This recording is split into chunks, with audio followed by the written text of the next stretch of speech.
Greetings and salutations, everyone. I'm, as always, Darth Devious, bringing you another video review.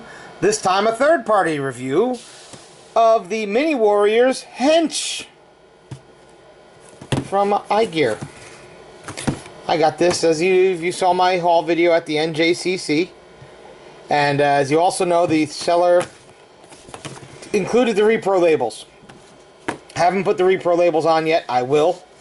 What I'll probably do is I'll do the car mode, do the robot mode, and then I'll cut back to the car mode with the labels on and stuff like that. You know, editing magic.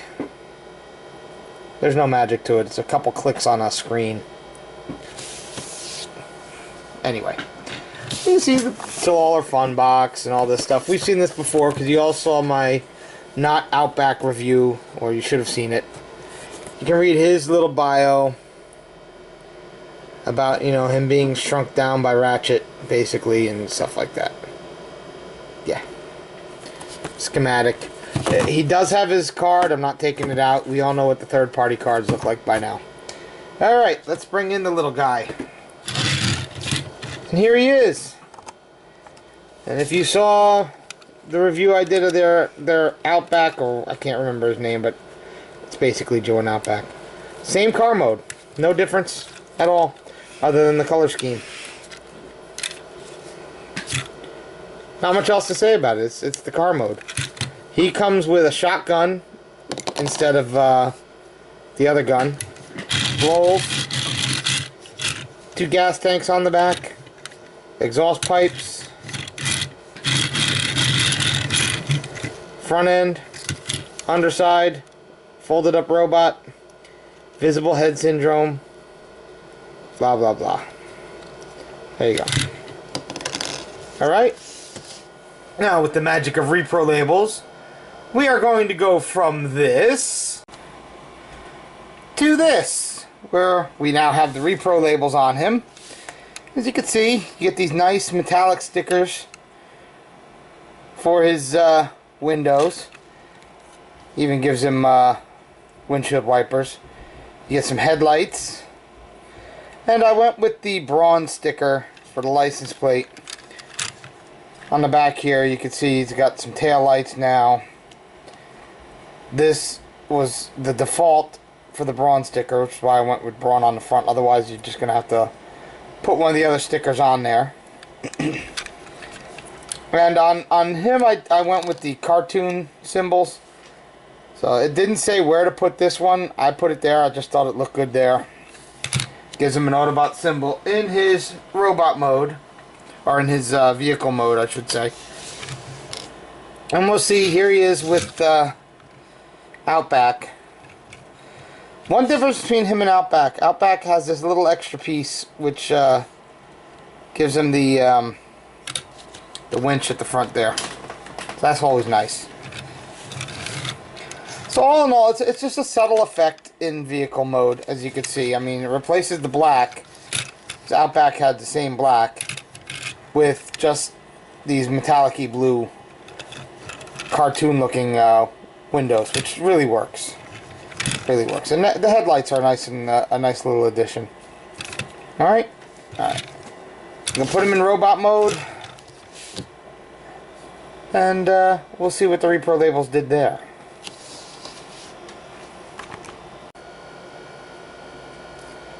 Hench's robot mode. You really can't, you know, mistake who he is if you're a fan of G1. He is really, definitely Brawn. You just, that's who he is. And it's really nice, you know, it's not too shabby. He's floppy. He really is. He's a little floppy. His knees here, floppy. This shoulder pops out. This is a common problem with this mold. Outback, I don't think I really had these problems with. It's a shame because he was the first version of the mold. Outback was the second, and Outback is superior in terms of quality control, I would say. Who knows? Maybe they just learned some lessons.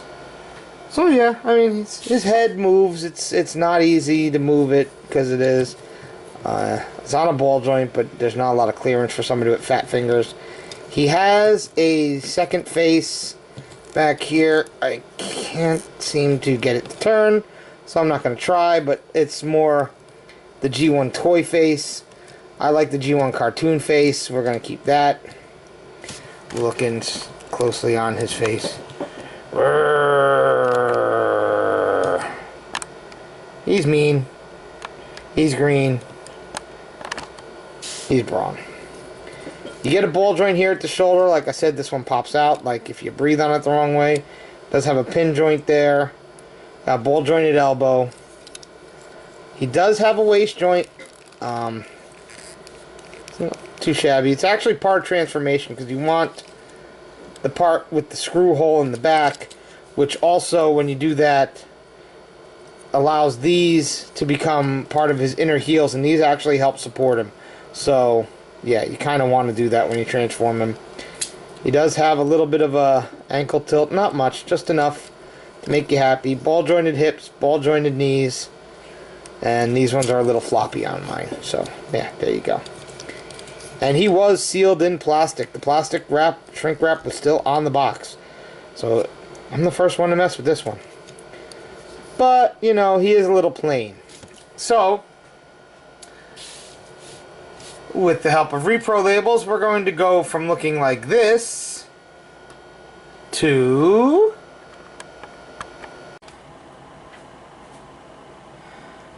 this in robot mode. And he only gets a couple stickers in robot mode, honestly. He gets these two green ones that cover up the silver pins in his legs. He gets the Autobot symbol in his waist.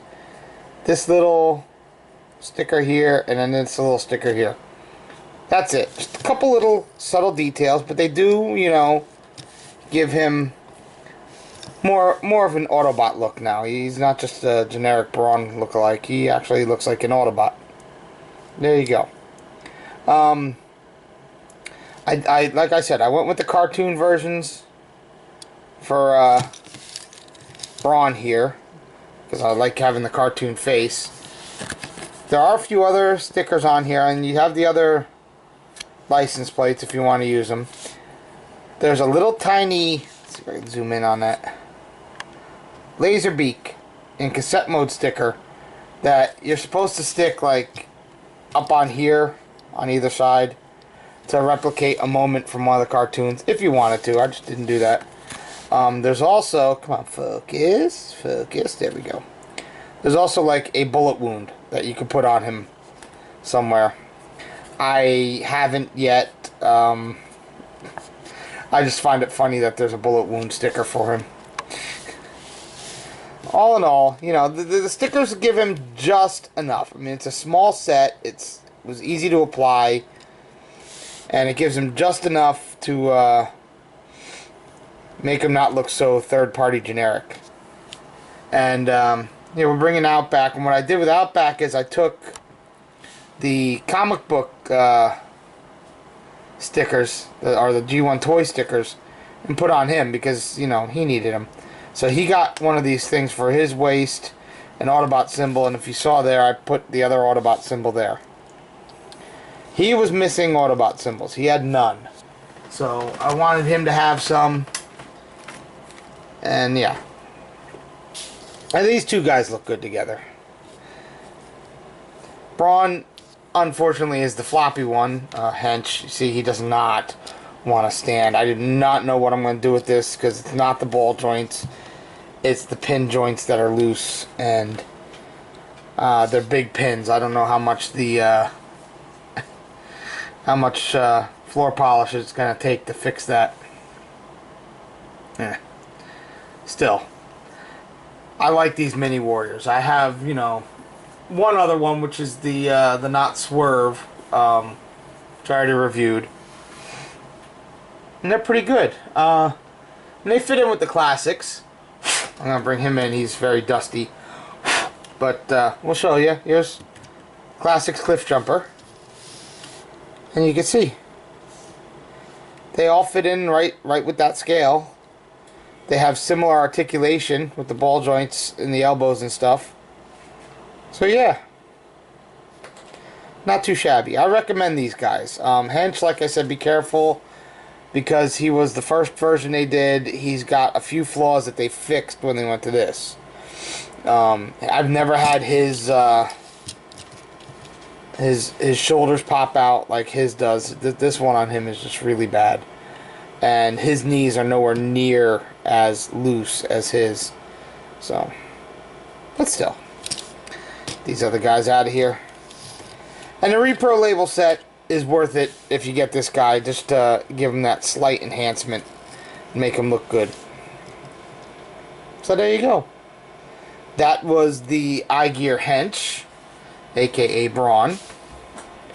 You all be good, or I'll give him his shotgun. Bang, bang.